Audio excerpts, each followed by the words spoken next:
देखो दोस्तों, ये आंवला का पेड़ और बाबा बद्रीनाथ का मंदिर, सबसे बड़ा मंदिर है ये बाबा बद्रीनाथ का।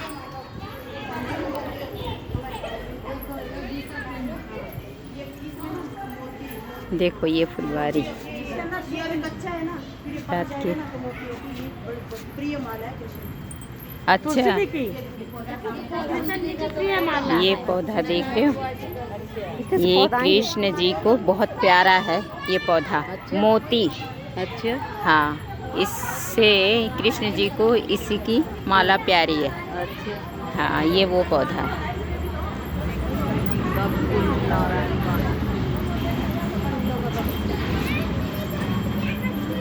इसमें बहुत सुंदर सुंदर फलों के पेड़ हैं।